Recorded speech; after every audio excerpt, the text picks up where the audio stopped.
இன்னைக்கு நாம துயரின் மறை உண்மைகள், அதாவது சாரோஃபுல் மிஸ்ட்ரீஸை பத்தி தான் பார்க்க போறோம். இந்த முதல் தேவ ரகசியத்துல நம்ம என்ன தியானிக்க போறோம்னா, இயேசு கெத்சமனி தோட்டத்துல இரத்த வியர்வை வியர்ப்பதை தான் நம்ம தியானிக்கிறோம்.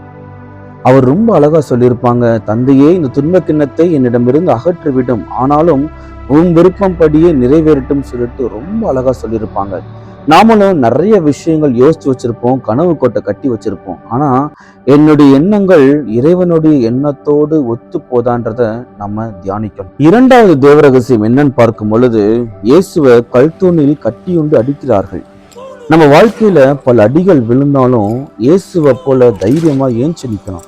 இந்த காலத்து பசங்க ஒரு சின்ன துன்பம் வந்தாலும் சரி, சின்ன மன கஷ்டம் வந்தாலும் சூசைட் பண்ணிக்கணும்னு சொல்லிட்டு ஓடி போயிடுறாங்க.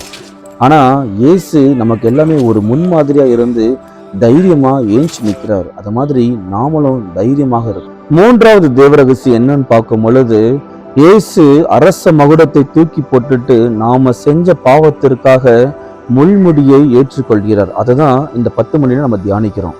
நான்காவது தேவ ரகசியம் என்னன்னு பார்க்கும் பொழுது, இயேசு சிலுவையை சுமந்து போறார். பைபிளை நம்ம வாசிக்கிறோம், அவரவர்கள் தங்களுடைய சிலுவைகளை சுமந்து கொள்ள வேண்டும் சொல்லி. ஆனா நாம நம்மளுடைய சிலுவையை சுமக்கிறதுக்கு தயாராக இருக்கிறோமா?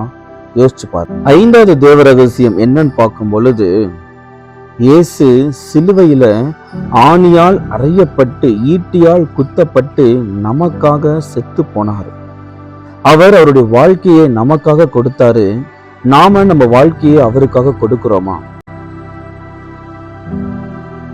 இயேசு நமக்காக அவருடைய உயிரையே தியாகம் பண்ணியிருக்கிறார். ஆனா இயேசுவுக்காக நம்ம நேரத்தை தியாகம் பண்றதுக்கு தயாராக இருக்கிறோமா? யோசிச்சு பாருங்க. நாளைக்கு வேற ஒரு வீடியோட உங்களை சந்திக்கிறேன். சரிங்களா?